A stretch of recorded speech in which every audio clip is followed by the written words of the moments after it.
في يوم عادي جدا سارة قاعدة على اللابتوب بتشتغل، قدامها تاسك لازم تخلصه، كل حاجة تمام، بس بعد 10 دقايق بتلاقي نفسها فتحت الموبايل وبعدين سرحت في فكرة ملهاش علاقة بالشغل أصلا. يوم جوه دماغ إنسان مشتت. قبل ما أدخل جوه دماغك وأحكي لك القصة، عاوزاك تعرف إن المخ فيه 3 مناطق أساسية مسؤولة عن التركيز والتشتت. هنا المدير التنفيذي للمخ بيخليك تركز وتنفذ اي حاجه انت عاوزها، وهنا منطقه المفاجآت والتشتت بتحب تتفاجئ باي حاجه وتديها انتباه، وورا في المخ شبكه المراقبه بتشوف هتكمل تركيز ولا هتتشتت.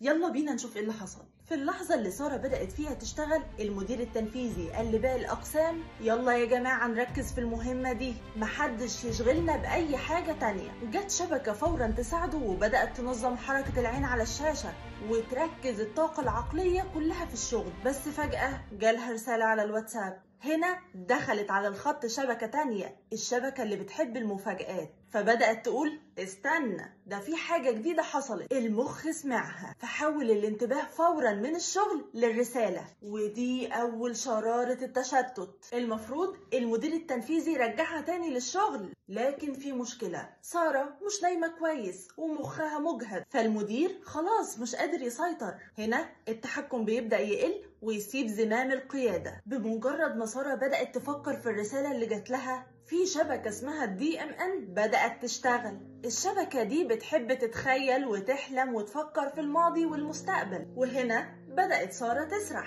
هو أنا نسيت أرد على صاحبتي؟ طب أفكس للخروجة بتاعت يوم الجمعة ولا أروح؟ المخ دخل في فيلم تاني تماما، والتركيز على التاسك اللي كان عليها اختفى. في الخلفية بقى الشبكة اللي قاعدة بتراقب عاملة زي جهاز انذار بتقرر ايه اللي مهم دلوقتي. لكن عند سارة الشبكة دي شغالة زيادة عن اللزوم، اي احساس بسيط زي ملل، جالها رسالة، سمعت صوت، بيخليها تدي امر بتحويل الانتباه، فالمخ يفضل ينط من فكرة لفكرة ومن احساس لاحساس. فدلوقتي عندنا شبكة السرحان شغالة، وشبكة التركيز مرهقة، وشبكة الأهمية عمالة تنبه طول الوقت، فالمخ عمال يعيش حالة من الشد والجذب المستمر، كل شبكة عمالة تحاول تسحب الطاقة ناحيتها، وسارة حاسة انها مش مركزة ومش فاهمة هي اصلا بتعمل ايه. بعد شوية سارة بتحس انها تعبت من التفكير رغم انها ما عملتش اي حاجة، وده طبيعي جدا لان المخ استهلك طاقته في التحويل ما بين الشبكات بدل ما يركز على تنفيذ المهمة المطلوبة منه، فالنتيجة